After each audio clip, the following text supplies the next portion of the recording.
ಕಂಡು ಕೆಳರಿದಂತಹ ಬರಗಾಲ ಬಿದ್ದಿದೆ. ಇದರ ಹಿನ್ನೆಲೆಯಲ್ಲಿ ಹಾವೇರಿ ಜಿಲ್ಲೆಯ 6 ಶಾಸಕರು ಬಹಳಷ್ಟು ಇವತ್ತು ಆಸಕ್ತಿಯನ್ನು ವಹಿಸಿ ಮೋಡ ಬಿತ್ತನೆಗೆ ಮೋಡ ಬಿತ್ತನೆ ಕಾರ್ಯಕ್ರಮಕ್ಕೆ ಚಾಲನೆ ಕೊಟ್ಟಿದ್ದಾರೆ. ಇವತ್ತು ಅಧಿಕೃತವಾಗಿ ಈ ಒಂದು ಮೋಡ ಬಿತ್ತನೆಗೆ ಚಾಲನೆಯನ್ನು ಮಾಜಿ ಸಚಿವ ಎಚ್ ಕೆ ಪಾಟೀಲ್ ಮತ್ತು ಸಚಿವ ಜಾರಕಿಹೊಳಿ ಅವರ ನೇತೃತ್ವದಲ್ಲಿ ಆಗಿದೆ. ಇದನ್ನು ಸಂಬಂಧಪಟ್ಟ ಈ ಸಂಬಂಧ ಮಾತಾಡಲಿಕ್ಕೆ ಎಚ್ ಕೆ ಪಾಟೀಲ್ ಇದ್ದಾರೆ.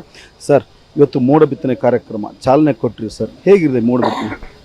ಮೋಡ ಬಿತ್ತನೆ ಇದೊಂದು ಅತ್ಯಂತ ವೈಜ್ಞಾನಿಕವಾಗಿರ್ತಕ್ಕಂಥ ಪದ್ಧತಿ. This is most established truthful experiment. ಇದು ಸರ್ಕಾರಗಳು ತೆಗೆದುಕೊಳ್ಬೇಕು. ಕೇಂದ್ರ ಸರ್ಕಾರ ಇದನ್ನು ಮಾಡಬೇಕು, ರಾಜ್ಯ ಸರ್ಕಾರ ಇದನ್ನು ಮಾಡಬೇಕು. ಮಾಡಿಲ್ಲ ಅನ್ನೋದಕ್ಕೆ ಹಾವೇರಿ ಶಾಸಕರುಗಳು ಪ್ರಕಾಶ್ ಕೋಳವಾಡ್ ಅವರ ನೇತೃತ್ವದೊಳಗೆ ಇವತ್ತು ಈ ಮೋಡ ಬಿತ್ತನೆಯನ್ನು ಪ್ರಾರಂಭಿಸುವುದರ ಮೂಲಕ ರಾಜ್ಯ ಸರ್ಕಾರ, ರಾಷ್ಟ್ರ ಸರ್ಕಾರದ ಕಣ್ಣು ತೆರೆಸಿದ್ದಾರೆ.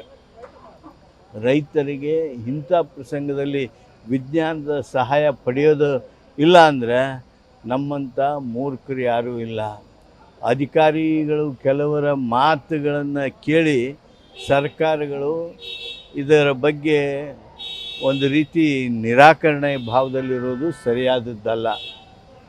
ನಾನು ಸನ್ಮಾನ್ಯ ಮುಖ್ಯಮಂತ್ರಿಗಳಿಗೆ ವಿನಂತಿ ಮಾಡ್ತೀನಿ, ಇದನ್ನು ರಾಜ್ಯದ ಕಾರ್ಯಕ್ರಮವನ್ನಾಗಿ ಮಾಡಿ ರೈತರ ಹಿತರಕ್ಷಣೆ ಮಾಡಬೇಕು, ರೈತರ ನೋವಿಗೆ ಧಾವಿಸಿ ಬರಬೇಕು ಅಂತೇಳಿ ಅವರಲ್ಲಿ ಕೇಳ್ತೇನೆ. ನೀವು ಏನು ತೊಗೊಂಡು ಹೋಗ್ತೀವಿ ಸರ್ ಉತ್ತರ ಕರ್ನಾಟಕದ ಎಲ್ಲ ಶಾಸಕರು ಸೇರಿ? ನಾಳೆ ನಾವು ಭಾಳಷ್ಟು ಉತ್ತರ ಕರ್ನಾಟಕದ ಶಾಸಕರು ಬೆಂಗಳೂರಿನಲ್ಲಿ ಸೇರ್ತಾ ಇದ್ದೀವಿ. ಸನ್ಮಾನ್ಯ ಮುಖ್ಯಮಂತ್ರಿಗಳನ್ನು ಭೇಟಿ ಆಗ್ತೀವಿ. ಕೋಳಿವಾಡ್ ಸಾಹೇಬ್ರು, ಒಟ್ಟು ಖರ್ಚು ಎಷ್ಟಿದೆ, ಏನು ಸರ್ ಇದು ಪ್ಲಾನ್? ಖರ್ಚು ಸುಮಾರು ಒಂದು 15 ಲಕ್ಷ ರೂಪಾಯಿ ಪರ್ ಅವರ್ ಖರ್ಚು ಬರುತ್ತೆ ಮೋಡ ಬಿತ್ತನೆ ಮಾಡಬೇಕು ಅಂತಂದರೆ. ಎಲ್ಲ ಸೇರಿ ಕೆಮಿಕಲ್ಲು, ಫ್ಲೇಯರ್ಸು, ಪೈಲಟ್ಸು, ಮೆಟ್ರಾಲಜಿಸ್ಟು, ಸೈಂಟಿಸ್ಟು ಎಲ್ಲರೂ ಸೇರಿ ಇದನ್ನು ಮಾಡಬೇಕಾಗುತ್ತೆ. ಇದು 15 ಲಕ್ಷ ರೂಪಾಯಿ ಒಂದು ತಾಸಿಗೆ ಖರ್ಚು ಬರ್ತದೆ.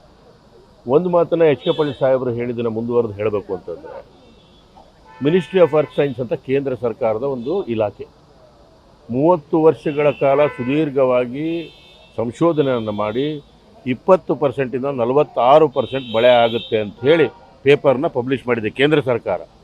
ಇದನ್ನು ನಾವು ಅಧಿಕಾರಿಗಳನ್ನು ಕೇಳಿ ಮಾಡ್ತಕ್ಕಂಥದ್ದಲ್ಲ, ವಿಜ್ಞಾನಿಗಳನ್ನು ಕೇಳಿ ಮಾಡಬೇಕಾಗ್ತದೆ. ಮಿನಿಸ್ಟ್ರಿ ಆಫ್ ಅರ್ತ್ ಸೈನ್ಸ್ ವಿಜ್ಞಾನಿಗಳನ್ನು ಕೇಳಿ ಎಲ್ಲ ರಾಜ್ಯ ಸರ್ಕಾರಗಳು ಮೋಡ ಬಿತ್ತನೆಯನ್ನು ಮಾಡಿದರೆ ಈ ಏನು 150 ವರ್ಷದಿಂದ ಬರದೇ ಇರತಕ್ಕಂಥ ಬರಗಾಲ ಇವತ್ತು ಬಂದಿದೆ, ಅದಕ್ಕೆ ರೈತರಿಗೆ ಸ್ವಲ್ಪ ಆದರೂ ನೆಮ್ಮದಿಯನ್ನು ಕೊಡಲಿಕ್ಕೆ ಎಲ್ಲ ರಾಜ್ಯ ಸರ್ಕಾರಗಳು ಪ್ರಯತ್ನವನ್ನು ಮಾಡಬೇಕು. ಸ್ವಂತ ಖರ್ಚಿಂದ ಮಾಡ್ತೀವಿ ಸರ್ 6 ಜನ ಶಾಸಕರಿಗೆ ಇದನ್ನು. ಹಾವೇರಿ ಜಿಲ್ಲೆಯ 6 ಜನ ಶಾಸಕರು, ನಮ್ಮ MP ಕ್ಯಾಂಡಿಡೇಟು ಆನಂದಗಡ್ಡ ದೇವರಮಠವನ್ನು ಒಳಗೊಂಡು ನಾವು 7 ಜನ ಸೇರಿ ಈ ಒಂದು ಕಾರ್ಯಕ್ರಮವನ್ನು ಹಾವೇರಿ ಜಿಲ್ಲೆ ಕೈಗೆತ್ತಿಕೊಂಡಿದ್ದೀವಿ. ಎಷ್ಟು ದಿನ ಪ್ಲಾನ್ ಸರ್ ಈ ಮೋಡ ಬಿತ್ತನೆ ಸರ್? ಈಗ ನಮ್ಮ ವಿಮಾನ ಈ ತಿಂಗಳ ಪೂರ್ತಿ ಇಲ್ಲೇ ಹುಬ್ಬಳ್ಳಿಯಲ್ಲೇ ಇರ್ತೀವಿ. ಯಾವತ್ತು ಮೋಡಗಳಿದ್ದಾವೆ ಅವತ್ತು ನಾವು ಮೋಡ ಬಿತ್ತನೆ ಮಾಡುವ ಪ್ರಯತ್ನವನ್ನು ಮಾಡ್ತೇವೆ. ಇದನ್ನು ವಿಜ್ಞಾನಿಗಳು, ಮೆಟ್ರಾಲಜಿಸ್ಟ್ ಅಂತ ಹೇಳ್ತೀವಿ, ಮೆಟ್ರಾಲಜಿಸ್ಟು ರೇನ್ ಬೇರಿಂಗ್ ಕ್ಲೌಡ್ ಇದೆಯೋ ಇಲ್ಲ ಅಂತ ನಮಗೆ ಹೇಳ್ತಾರೆ. ರೇನ್ ಬೇರಿಂಗ್ ಕ್ಲೌಡಲ್ಲಿ ತೇವಾಂಶ ಇರತಕ್ಕಂಥ ಮೋಡಗಳಿದ್ದರೆ ಮಾತ್ರ ಮೋಡ ಬಿತ್ತನೆ ಮಾಡಲಿಕ್ಕೆ ಸಾಧ್ಯ. ಸ್ಟ್ರೇಟಸ್ ಕ್ಲೌಡ್ಗೆಲ್ಲ ನಾವು ಮೋಡ ಬಿತ್ತನೆ ಮಾಡೋಕ್ಕಾಗೋದಿಲ್ಲ. ಆದ್ದರಿಂದ ವಿಜ್ಞಾನಿಗಳು ಯಾವತ್ತು ನಮಗೆ ಮಾಡು ಅಂತ ಹೇಳ್ತಾರೆ ಅವತ್ತು ನಾವು ಮೋಡ ಬಿತ್ತನೆ ಈ ತಿಂಗಳು ಇಡೀ ಮಾಡ್ತೀವಿ. ರಾಜ್ಯದಲ್ಲಿ ತಮ್ಮದೇ ಸರ್ಕಾರ ಇದೆ, ಸರ್ಕಾರಕ್ಕೆ ಏನು ಆಗ್ರಹ ಮಾಡ್ತೀರಿ ಇದನ್ನು ಮೋಡ ಬಿತ್ತನೆ ಸರ್ಕಾರ ಕಾರ್ಯಕ್ರಮ ಮಾಡಬೇಕಂತೇಳಿ? ನಾನು ಸನ್ಮಾನ್ಯ ಮುಖ್ಯಮಂತ್ರಿಗಳಾದ ಡಿ ಕೆ ಶಿವಕುಮಾರ್ ಅವರು ಮತ್ತು ಉಪಮುಖ್ಯಮಂತ್ರಿಗಳಾದ ಜಿ ಪರಮೇಶ್ವರ್ ಸಾಹೇಬರಿಗೆ ಮನವಿ ಮಾಡ್ಕೊಂಡಿದ್ದೀನಿ. ಅವ್ರಿಗೆ ಒಮ್ಮೆ ನಿರ್ಧಾರ ತಗೊಂಡ್ರೆ ಅವರು ಅನೇಕ ಪರ್ಮಿಷನ್ಗಳು, ಟೆಂಡರ್ಗಳು, ಅನೇಕ ಫಾರ್ಮ್ಯಾಲಿಟೀಸು ಗೌರ್ಮೆಂಟ್ದು ಇರುತ್ತೆ. ಅವರು ಸಕಾರಾತ್ಮಕವಾಗಿ ನನಗೆ ಉತ್ತರವನ್ನು ಕೊಟ್ಟಿದ್ದಾರೆ. ಅವ್ರು ಮಾಡೋಕ್ಕೆ ಟೈಮ್ ಆಗುತ್ತೆ, ಪ್ರೊಸೀಜರ್ ಒಂದು 10-15 ದಿವಸ ಲೇಟ್ ಆಗ್ಬೋದು. ಅದಕ್ಕೆ ನಾವು ಈ ಒಳ್ಳೆಯ ಮೋಡಗಳಿದ್ದಾವೆ, ಹಾವೇರಿ ಜಿಲ್ಲೆ ಶಾಸಕರು ಎಲ್ಲರೂ ಸೇರಿ ನಾವು ಶುರು ಮಾಡ್ಕೊಳ್ಳೋಣ, ಸರ್ಕಾರ ಮುಂದೆ ಮಾಡ್ಬೋದು ಅನ್ನೋ ಆಶಾಭಾವನೆ ನಮಗಿದೆ. ಸರ್ಕಾರ ಮಾಡಬೇಕಂತ ಮಾಡ್ತಾರೆ ಅಂತ ನನಗೆ ಸಕಾರಾತ್ಮಕವಾಗಿ ಇಬ್ಬರು ಉತ್ತರ ಕೊಟ್ಟಿದ್ದಾರೆ. Thank you. ಈಗಾಗಲೇ ನಾವು ಸಾಂಕೇತಿಕವಾಗಿ ಒಂದು ಉದ್ಘಾಟನೆ ಮಾಡುವಂತಹ ಕೆಲಸವನ್ನು ಇವತ್ತು ಮಾಡಿದೇವೆ. ಒಟ್ಟು ಇವತ್ತು 3 ದಿನಗಳ ಕಾಲ ಈ ಮೋಡ ಬಿತ್ತನೆಯನ್ನು ಹಮ್ಮಿಕೊಂಡಿದ್ದೀವಿ.